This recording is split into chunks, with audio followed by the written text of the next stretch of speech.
Devam. O mu? Yusuf lalu bertanya, apakah dia adalah pria itu? Omer menjawab, Gördüğüm adam pria yang aku lihat memang menembakkan di tempat yang sama. da aynı yere nişan almıştı. Ya kardeş. Yusuf berkata, lalu mengapa seorang pasah menembak dirinya sendiri? Omer pun menjawab, jika saja aku bisa mengetahuinya. Bilsem Di kediaman Mahmud, pelayan pun menyampaikan bahwa Tasin Pasha ada di bawah dan ingin bertemu. Mahmud pun bertanya, mengapa Tasin Pasha datang? Dia dengan siapa? Apa yang dia inginkan? Seni yang mendengar pertanyaan-pertanyaan itu lalu berkata, apa yang terjadi Mahmud? Mengapa kamu gelisah?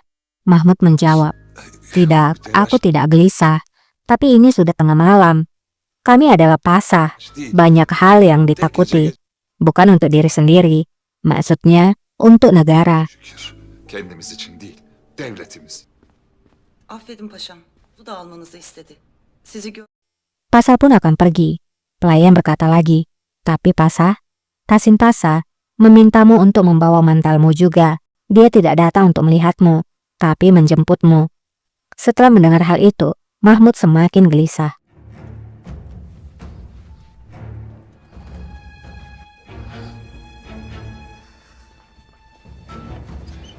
Ia pun mengambil senjatanya.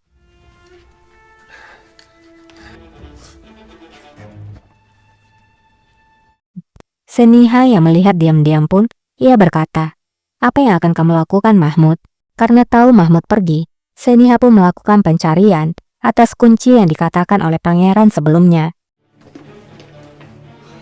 Abdülkadir Efendi. Di tengah pencarian, Seniha berkata, Abdul Qadir Effendi, jika kamu bermain-main, maka kamu harus membayarnya. Jika aku menemukan kunci itu, maka suamiku adalah pengkhianatnya. Bulursam kocamın hain olduğunu anlayacakmışım.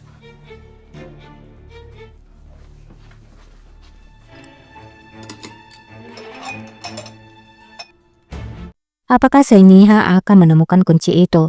Atau kunci itu selalu dibawa oleh Mahmud? Kembali kepada Mahmud.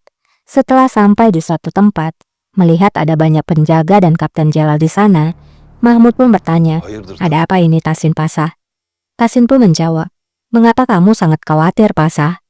Kita hanya mengunjungi sebuah rumah biasa. Masuklah. Ev ziyareti. Buyurun. Bana oyun mu oynuyorsun Abdülhamid? Üzmeye mi getirdin? Mahmud pun melangkah masuk, namun ia berbicara dalam hatinya. Apakah kamu bermain-main denganku Abdul Hamid? Apakah kamu membawaku untuk membunuhku? Dan aku masuk dalam perangkapmu. Düştüm tuzağına. Di pintu masuk, Jalal pun meminta senjata dari Mahmud. Paşam. Vereyim. Mahmud memberikannya, meskipun ada keraguan jelas di wajahnya. Buyurun.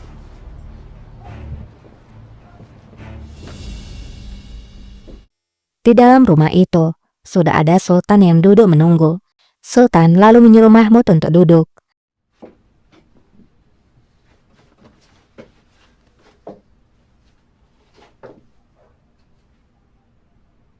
İsa Efendi. Dan di sana juga ada seorang pria bernama Isa Effendi.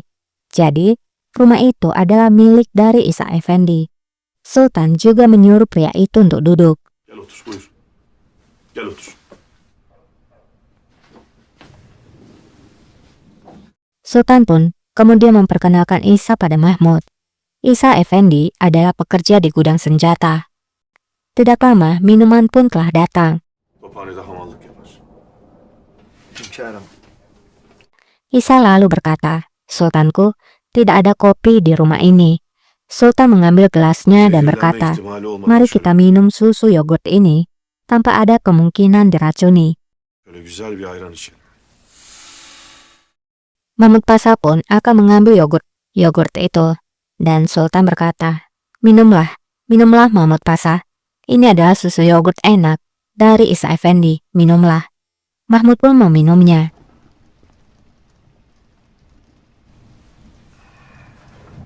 Sebenarnya apa yang ingin Sultan lakukan di rumah orang ini? Dan mengapa Sultan memanggil Mahmud Pasha? Sultan lalu berbicara pada Isa. Apakah pekerjaanmu bisa menghidupimu? Isa menjawab, syukurnya sultanku, terima kasih pada Tuhan. Tiba-tiba, tetes-tetes air jatuh di lantai.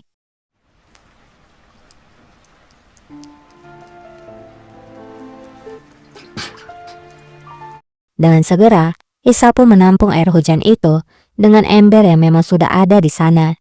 Isa berkata, ini adalah penemuan istriku. Dia mengumpulkan air di sini. Dengan ini, dia bisa mencuci hal-hal kecil sehingga kami tidak perlu pergi ke air mancur. Sultan pun nampak merasa iba.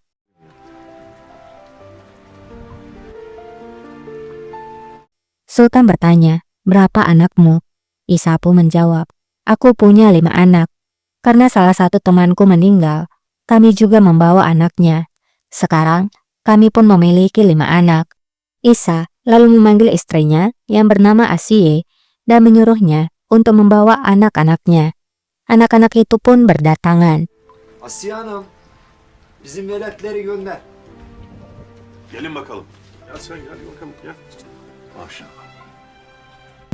Sultan lalu bertanya pada salah seorang anak yang ia pangku, siapa namamu? Anak itu pun menyebutkan namanya adalah Abdul Aziz. Sultan pun berkata, namanya sama seperti nama pamanku.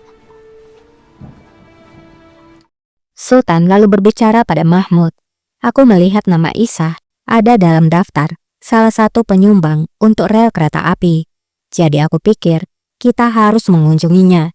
Akhirnya, Mahmud pun mengerti mengapa dia dipanggil, dan dia pun merasa lega. Edelim dedik. Allah razı olsun. Isa lalu berkata, Sultanku, aku harap aku bisa memberikan lebih banyak, karena kamu bekerja siang dan malam, dan berdiri demi umat Islam, demi kebaikan umat Islam. Apa yang kami lakukan di sini hanyalah sedikit dukungan. Sultan pun menjawab, Tuhan memberkatimu. Isa Effendi, aku pikir, ketika rel kereta api ini selesai, maka kami akan mengirimkanmu dan keluargamu untuk pergi naik haji. Ailenle birlikte seni bir hacca yollayalım. Hünkârım, benim ya... Mendengar hal itu, Isa pun berkata, Sultanku, aku hanya memberikan gaji 1 hari kerjaku. Apakah itu cukup membawaku pergi ke Hejaz?